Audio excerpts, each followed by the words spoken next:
Bismillahirrahmanirrahim. Assalamualaikum warahmatullahi wabarakatuh.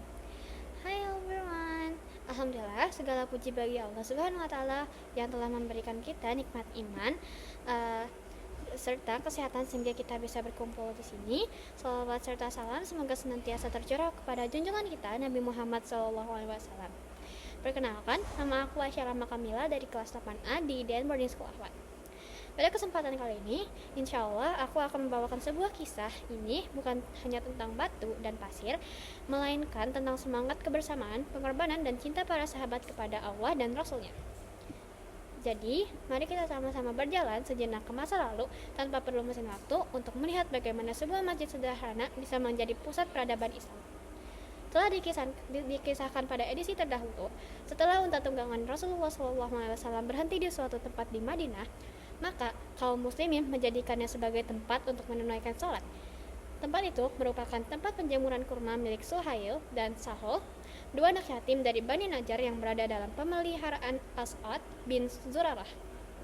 Kemudian Rasulullah SAW memanggil kedua anak yatim itu dan menawar tanah itu untuk dijadikan masjid. Tetapi kedua anak itu berkata, "Justru kami ingin memberikannya kepada Anda, wahai Rasulullah." Meski demikian, Rasulullah SAW merasa enggan menerima pemberian dua anak kecil ini, sehingga beliau SAW tetap memberinya. Dan di atas tanah ini, Masjid Nabawi dibangun. Dalam riwayat Imam Bukhari rahimahullah, lainnya diceritakan ketika Rasulullah SAW hendak memerintahkan pembangunan masjid, beliau SAW mengirimkan utusan ke Bani Najjar ketika mereka sudah datang. Nah, Rasulullah SAW bersabda kepada mereka, "Wahai Bani Najjar, hargailah kebun kalian ini untukku." Mereka menjawab, "Demi Allah, tidak. Kami tidak akan memintanya harganya kecuali kepada Allah Azza wa Jalla." Dalam riwayat ini dijelaskan juga bahwa di tempat ini terdapat kuburan orang-orang musyrik, dataran yang agak tinggi, dan ada juga pohon kurma. Maka Rasulullah SAW memerintahkan agar kuburan orang-orang musyrik ini digali dan tulang belulamnya dikeluarkan.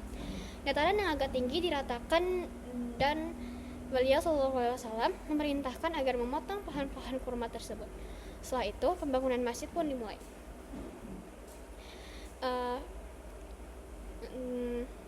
Dalam pembangunan masjid ini, Rasulullah SAW mengutamakan orang yang ahli. Dalam sebuah riwayat disebutkan bahwa Rasulullah SAW bersabda kepada para sahabat yang ikut bekerja membangun masjid, "Dekatkanlah Al-Yamami ke tanah itu, karena sentuhan dia terbaik di antara kalian dan paling kuat adonannya." Ammar bin Yasir radhiyallahu anhu termasuk sahabat yang sangat bersemangat dalam membangun ini. Saat yang lain membawa satu atau dua bata, dia membawa dua, satu untuk dirinya, sedangkan yang satu lagi untuk Rasulullah SAW.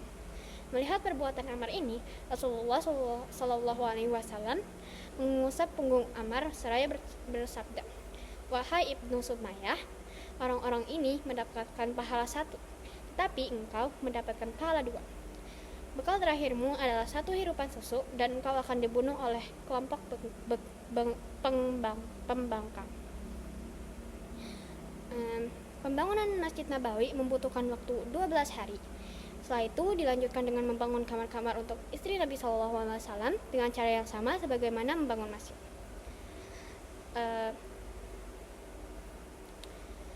Saudah bin Zum'ah radhiyallahu anha, salah seorang istri Nabi SAW, memiliki tempat sendiri. Dan begitu pula dengan Aisyah radhiyallahu anha, dua rumah inilah yang pertama kali dibangun untuk istri-istri beliau SAW. Keduanya berdampingan dengan masjid dan sangat sederhana. Terbuat dari tanah dan pelepah kurma atau batu yang disusun dan atapnya pelepah kurma. Kemudian dilanjutkan dengan rumah-rumah berikutnya. Jika beliau SAW sudah menikah lagi, setelah semuanya selesai, Rasulullah SAW pindah dari rumah Abu Ayyub radhiyallahu anhu ke tempat yang baru dibuat itu. Pada tahun pertama hijrah, ini pula disyariatkan azan dengan lafaz yang kita dengar sekarang. Demikian, menurut pendapat yang rajih, diriwayatkan saat Abdullah bin Zaid radhiyallahu anhu bermimpi tentang lafaz-lafaz azan, lalu diceritakan kepada Rasulullah sallallahu alaihi wasallam. Maka Nabi sallallahu alaihi wasallam memerintahkan kepada Bilal bin Rabah radhiyallahu anhu untuk mengumandangkan azan dengan lafaz-lafaz tersebut. Ketika azan ini terdengar oleh Umar bin Khattab radhiyallahu anhu, ia pun bergegas menemui Rasulullah sallallahu alaihi wasallam dan menceritakan mimpinya yang sama dengan mimpi Abdullah bin Zaid radhiyallahu anhu. Hingga beberapa lama keadaan, masjid yang sangat sederhana ini tetap tak berubah sebagaimana saat dibangun Rasulullah sallallahu alaihi wasallam. Ketika Abu Bakar radhiyallahu anhu menjadi khalifah, beliau radhiyallahu anhu merubah tiangnya yang terbuat dari pohon kuma menjadi kayu dan melindungi atapnya dari hujan. Kemudian Utsman radhiyallahu anhu, beliau radhiyallahu anhu melakukan banyak perubahan. Beliau membangun temboknya dengan batu yang terukir dan begitu pula dengan tiangnya, sedangkan atapnya dirubah dengan sejenis kayu hias. Awal mulanya di Masjid Nabi ini belum ada mimbar sebagai tempat berkhutbah. Beliau sallallahu alaihi wasallam berkhutbah sambil bersandar pada sebuah batang kurma. Tentang batang kurma ini terdapat peristiwa yang menjadi bukti kebenaran kenabian Nabi Muhammad sallallahu alaihi wasallam. Ketika Rasulullah sallallahu alaihi wasallam dibuatkan mimbar dan kemudian beliau sallallahu alaihi wasallam pindah tempatnya dalam menyampaikan khutbah, batang kurma yang biasa dijadikan sandaran beliau itu menangis layaknya anak kecil. Mendengar tangisan pohon ini, Nabi sallallahu alaihi wasallam pun kembali kepadanya dan memeluknya sehingga diam. Alangkah indahnya keterangan yang disampaikan oleh Hasan al-Basri setelah membawakan riwayat ini. Dia rahimahullah berkata, "Wahai kaum muslimin, kamu bisa merintih karena merindukan Rasulullah SAW. Maka bukankah orang-orang yang berharap bisa berjumpa dengan Rasulullah SAW lebih pantas untuk merindukannya?" Jadi aku bakal ngasih kesimpulan dari fungsi masjid. Dibangunnya masjid oleh Rasulullah SAW memiliki fungsi sebagai sarana ibadah, juga difungsikan untuk mengurus segala hal berkaitan dengan kepentingan kaum muslimin seperti: pertama, menampung kaum muhajirin yang miskin dan masih lajang yang belum bisa membuat tempat tinggal sendiri. Mereka ini dikenal dengan ahlu suffah. Kedua, menampung kaum wanita yang baru masuk Islam dan belum mendapatkan tempat tinggal selain masjid, seperti Al-Walidah As-Sauda yang membuat rumah-rumahan dan kecil. Ketiga, menjadi pusat pembelajaran kaum muslimin tentang masalah diri mereka. Keempat, menjadi pusat penggumbahan syair-syair untuk membela dakwah dan Rasulullah SAW. Lima, menjadi tempat menahan para tawanan perang sehingga kaum muslimin bisa mengambil pelajaran, dan para tahanan itu juga bisa mengambil pelajaran saat melihat kaum muslimin melakukan sholat dan mendengarkan Al-Quran.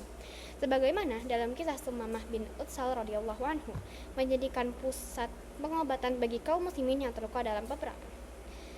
Ketujuh, tempat menerima duta-duta yang diutus kepada Rasulullah SAW. Dan ke-8, sebagai tempat berkumpul kaum muslimin dengan para komandan mereka. Dalam hal ini terdapat dua faedah pelajaran yang bisa kita ambil. Pertama, mendapatkan hubungan antara kaum muslimin dengan para komandan. Kedua, mendapatkan hubungan sesama kaum muslimin. Maybe that's all from me. Terima kasih sudah mendengarkan cerita ini. Jelas I say, wassalamualaikum warahmatullahi wabarakatuh. Bye bye.